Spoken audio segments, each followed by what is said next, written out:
Good morning, students. Today we are going to discuss the chemistry of class 6th, and in that we are going to discuss chapter 6, and the chapter name is about the air. Okay, already some part of this chapter has been discussed. Today we are going to discuss the determining the component of air. So before reading about the component of air, we should know the percentage how much they used to be present, like your nitrogen.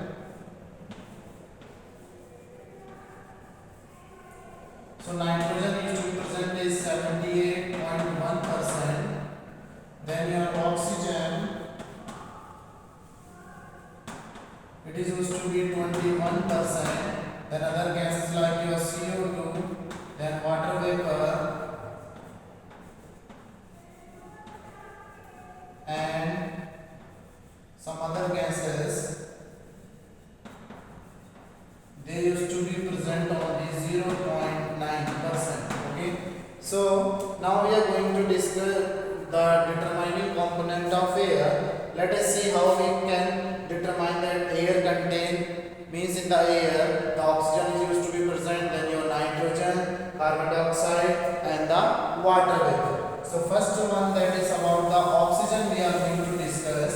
So oxygen, you know already, oxygen used to be present, that is in the environment, is up to 21%. Okay, so first thing is that so your oxygen is active element,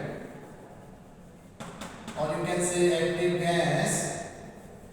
So it react with many substance and it take part in the burning too. Okay, so it is taking part in the burning. So things burn in air due to the oxygen present in it. Okay, so how the things are burning? Due to presence of oxygen. Due to presence of oxygen, and burning is also called, if we call it burning, other name of burning is your, we call it as combustion. Now if we talk about combustible substance, so what is a combustible substance? A substance that burn is called a combustible substance, and other is that is supporter of combustion, means the things which help in the burning. So substance in the presence with the burning take place is called your supporter of combustion. So with the one entity we can easily understand. So one activity we will discuss here now. So what I done, as one candle is there, so it used to be, it was in the starting, it was burning normally, nothing was kept on the top of that. So what we done now, on this burning candle I have put one beaker on that. So in this beaker nothing hole, nothing is there, it is like that beaker, and I put on that burning candle. So what we will see that the candle will burn for only a short while. This is why, because the amount of air and that of the oxygen which was present in your glass, which you have converted it on the, you have put it on the candle. So the burning stopped as soon as the oxygen is consumed. So at last one stage will come that automatically the candle will stop burning. So same one more experiment we can do. So that is your other experiment is, so we are repeating the experiment. So this time we have taken the beaker, little bigger one. Okay, and some changes we have done in that. So suppose one candle is burning here. Okay, and this is your candle burning, and we have put now this time one big beaker. Okay, so how much big beaker we will take, so that much big it will keep on burning.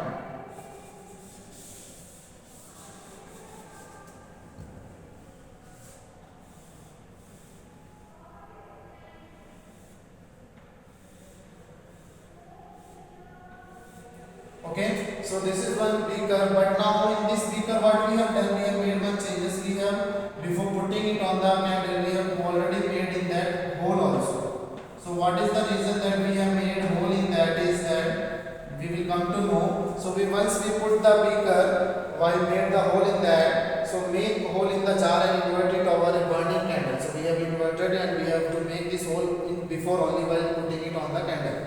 So the candle will continue to burn till the end. Till the end means up to how long the candle is there, it will keep on burning and it will not stop burning as it happened in the previous experiment. So the reason is that due to the presence of these holes which we have made. Okay. So what is happening with this hole? Because through that hole the oxygen is entering inside, passing of air is going on. So that's why the candle is continuously burning. Okay. Next we are going to discuss is about your nitrogen.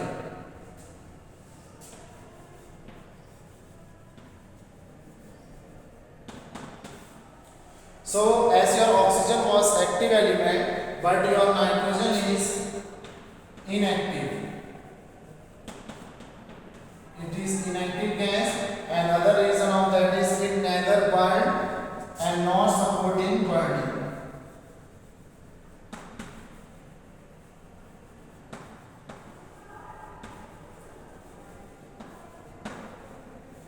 Neither burn or not supporting the burning. Okay.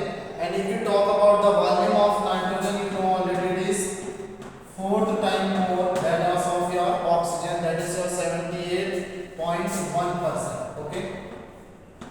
Mostly we used to say it as 78% only. So due to the presence of excess nitrogen, therefore a substance does not burn so fast as we compare oxygen and nitrogen. So if the nitrogen will be more present in the air, so the substance will not burn speedily as we compare with the oxygen in the oxygen case. Okay. So we can remove oxygen, carbon dioxide and water vapor from the air. It has been found that the remaining gas also behave as a nitrogen only.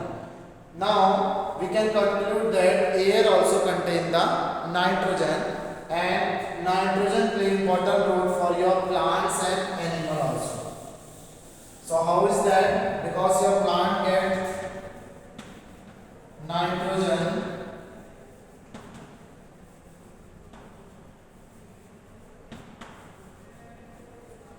that is from air. Then your animal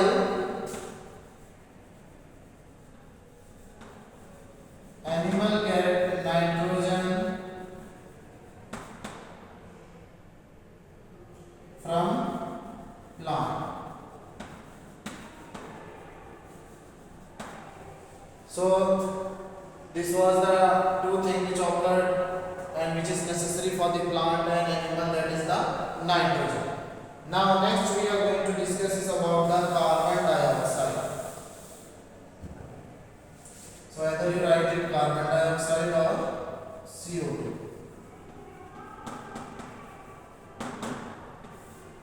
So carbon dioxide is released in the air during two processes, that is your respiration and other is your burning. So if you talk about the respiration, so we use oxygen and we breathe out, or you can say that we take in oxygen and we gives out CO2, that is your carbon dioxide. Now the burning of fuel like is your wood, petrol, diesel, kerosene, they result in the formation of carbon dioxide. So due to the burning of this all the things, the CO2 will be more present in that place. Okay. The proportion of carbon dioxide, as you can say, in the cities is increasing as we compare to the village people areas. So in the city the CO2 used to be more, and the reason is that is due to the presence of your generators, then the vehicles running on your diesel, petrol, and your automobiles running on your diesel, CNG and all. So many reasons are there that CO2 is increasing in the cities. So now one activity we are going to discuss based on the carbon dioxide used to be present or not. So what we have done, we have taken one beaker.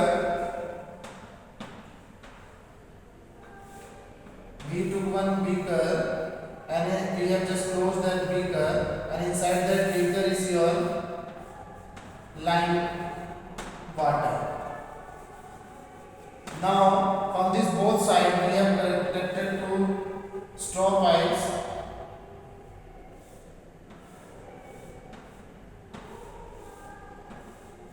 and we have mentioned in that A and B. Now fix the disc over the glass using a sealing agent. This is the covering part, you can say, so that nothing will pass out from the beaker. So put your mouth to straw B. You have to put your mouth here, and we will just, what will happen once you put the mouth to the straw B and breathe in through your mouth. You have to do the breathing through your mouth instead of your nose. After some time you will find that the lime water turns milky. So why that automatically, when you know that from your mouth the what is released out, that is your carbon dioxide. So once carbon dioxide enter the lime water, it will turn the milky. Okay, and air get drawn into the bottle, and the air is coming, that is through the A straw pipe, and you will take it out through the straw B, and it will pass out from the straw B part, and this is how the carbon dioxide in air turns the lime water milky. Okay.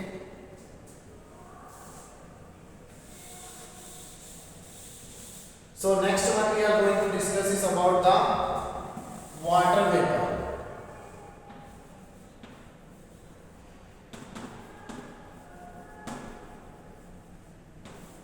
So water vapor, if any cold surface is exposed into air, water vapor condenses over it. So we can say that air also contains the water vapor. So for that also one activity is there. Again we will take one beaker, and this time what we have done, in this beaker we will take the ice cube.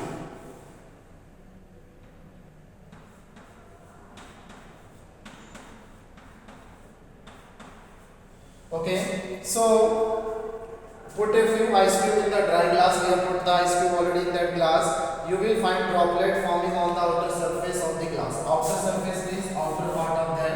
You will see the droplet of the water, and this droplet turn, if you bring the white anhydrous copper sulfate to near to these droplets, so it will turn that anhydrous copper sulfate into the blue color. Okay, so the droplets are those of that of water only, and in fact the water vapor of air condenses on the colder outer surface of glass to form the droplet of the water. Okay, so this is, with that you can easily understand the water vapors. And other gases are your, like we have already discussed, that is your carbon dioxide, nitrogen, oxygen and water vapor. So this much only in this your class. For today we are going to discuss only this much. Remaining part we will discuss in your next class. Thank you students.